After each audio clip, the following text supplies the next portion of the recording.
क्या आप भी अपना नया बिजनेस स्टार्ट करना चाहते हो? लेकिन याद रखो, एक भी गलती अगर स्टार्टिंग में होती है तो वो आपके बिजनेस को बिगाड़ सकती है।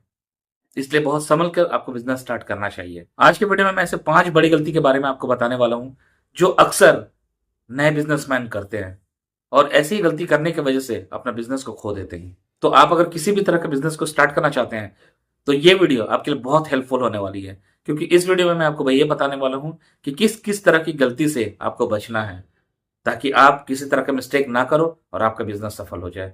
लेकिन इसके लिए आपको एक मेहनत करनी पड़ेगी। वो ये है कि इस वीडियो को पूरा जरूर देखना होगा। ये आपकी चॉइस है। अगर आप चाहें तो इस वीडियो को देखकर अपने बिजनेस को बचा सकते हैं, या फिर और अगर आप चाहें तो आप इस वीडियो को स्किप कर सकते हैं। लेकिन उसके बाद आपको ये डर बनी रहेगी कि ऐसी कौन सी मिस्टेक्स है जो मुझे नहीं करना चाहिए था। तो चलिए वीडियो को स्टार्ट करते हैं, क्योंकि आने वाले 10 मिनट के अंदर में आपको ये सिक्योर हो जाएगी कि ऐसी कौन सी गलती है जो आपको नहीं करना चाहिए, जिससे आपके बिजनेस सेफ रहेंगे। तो चलिए बात करते हैं पॉइंट नंबर 1 की। पॉइंट नंबर 1 है लैक ऑफ रिसर्च। अक्सर जितने लोग भी बिजनेस करते हैं ना, उसमें आपको ये चीज देखने मिलेगी कि रिसर्च नहीं करते हैं। हाथ में पैसा है, कोई भी बिजनेस स्टार्ट कर दिए।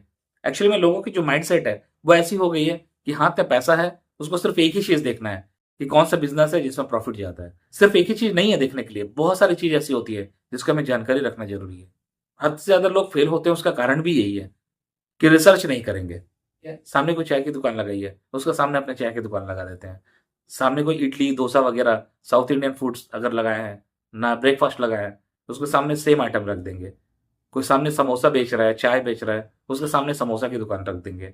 कोई बिरयानी बेच रहा है, उसके सामने बिरयानी रख देंगे। कोई कपड़े की दुकान है, उसके सामने कपड़े की दुकान रख देंगे। इससे दोस्तों दोनों को नुकसान होती है।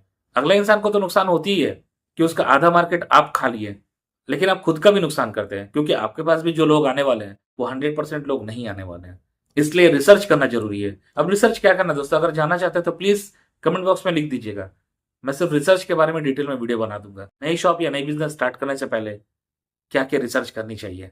लेकिन अभी के लिए कुछ टिप्स दे देता हूं। वो ये है कि आप जो प्रोडक्ट या सर्विस रखने वाले हैं, आसपास में देखिए कि सेम तरह के प्रोडक्ट या सर्विस कोई बेच रहा है कि नहीं, सेल आउट कर रहा है कि नहीं।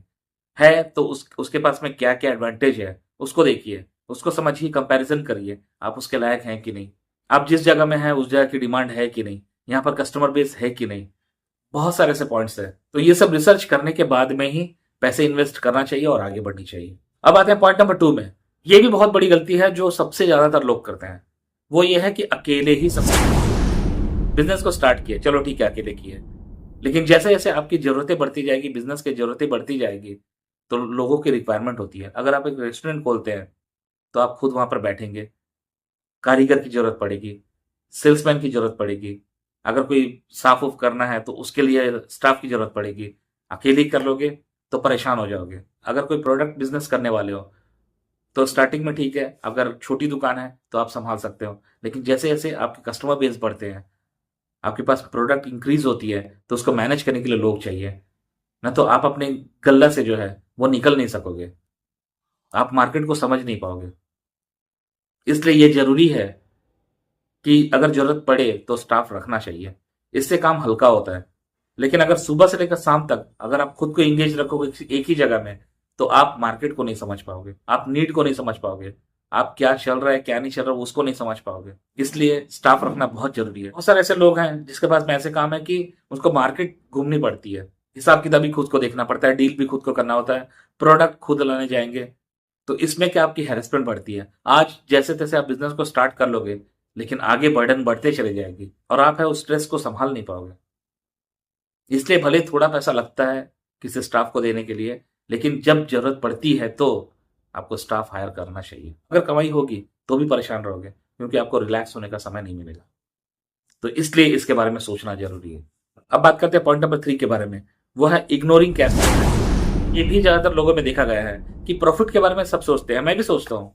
हर कोई बिजनेस स्टार्ट करता है प्रॉफिट के लिए, लेकिन कैश फ्लो मैनेज करना नहीं आता है। उसको ये नहीं पता है कि उनकी इन्वेस्टमेंट कितनी हुई है, उसकी इनकम कितने हो रहे हैं, किन किन जगहों में कितने एक्सपेंसेस हो रहे हैं, प्रोडक्ट में कितना पैसा लग रहा है, स्टाफ को देने में कितना पैसा लग रहा है, उसके रॉ मटेरियल्स पे कितने पैसे लग रहे हैं। ये बहुत ज्यादा लोग नहीं समझ पाते हैं और लास्ट में उनकी आंखें तब खुलती है जब इनकम से ज्यादा उनकी एक्सपेंसेस हो जाती है, और तब तक काफी देर हो चुकी होती है। और इसी वजह से ही बहुत सारे बिजनेस में ताला लग जाते हैं, क्योंकि कैश फ्लो मैनेजमेंट नहीं जानते हैं। तो बिजनेस को अगर सही तरह से चलाना चाहते हो तो इस पर ध्यान देने की जरूरत है। अब बात करते हैं पॉइंट नंबर 4 की। मुझे मार्केटिंग या मुझे सेल्स से डर लगता है, मुझे लोगों से बातें करने में डर लगती है, किसी को कुछ समझा नहीं पाता हूँ, ये तमाम तरह के एक्सक्यूजेस हम अपने अंदर रखते हैं।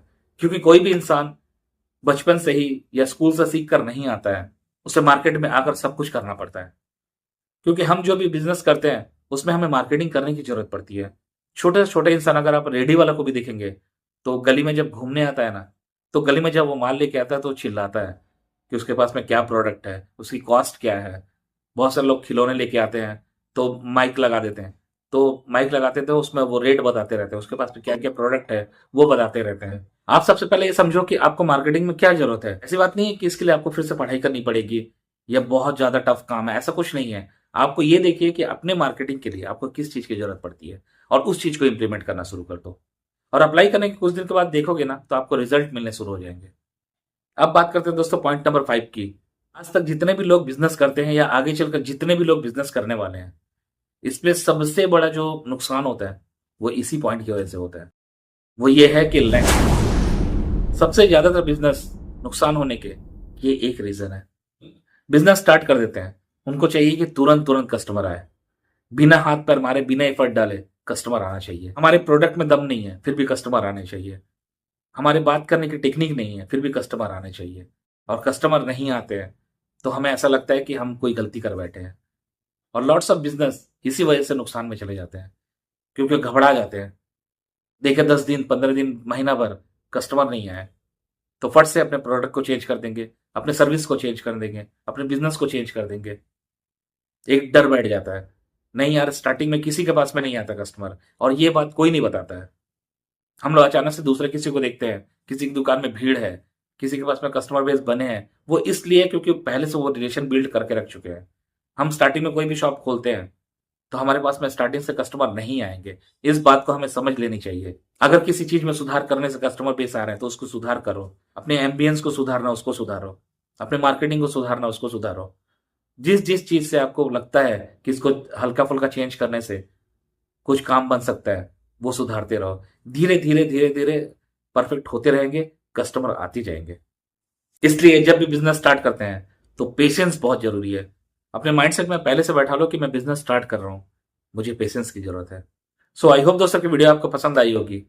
अगर आपकी कोई क्यूरी है, कोई कमेंट है, कुछ पूछना है या कोई सजेशन देना है, और दोस्तों आपके किसी दोस्त को या किसी रिश्तेदार को इस वीडियो की जरूरत है तो प्लीज उनको शेयर जरूर कर दीजिए। मिलते हैं नेक्स्ट वीडियो में, तब तक के लिए आपका दिन शुभ और मंगलमय हो। धन्यवाद।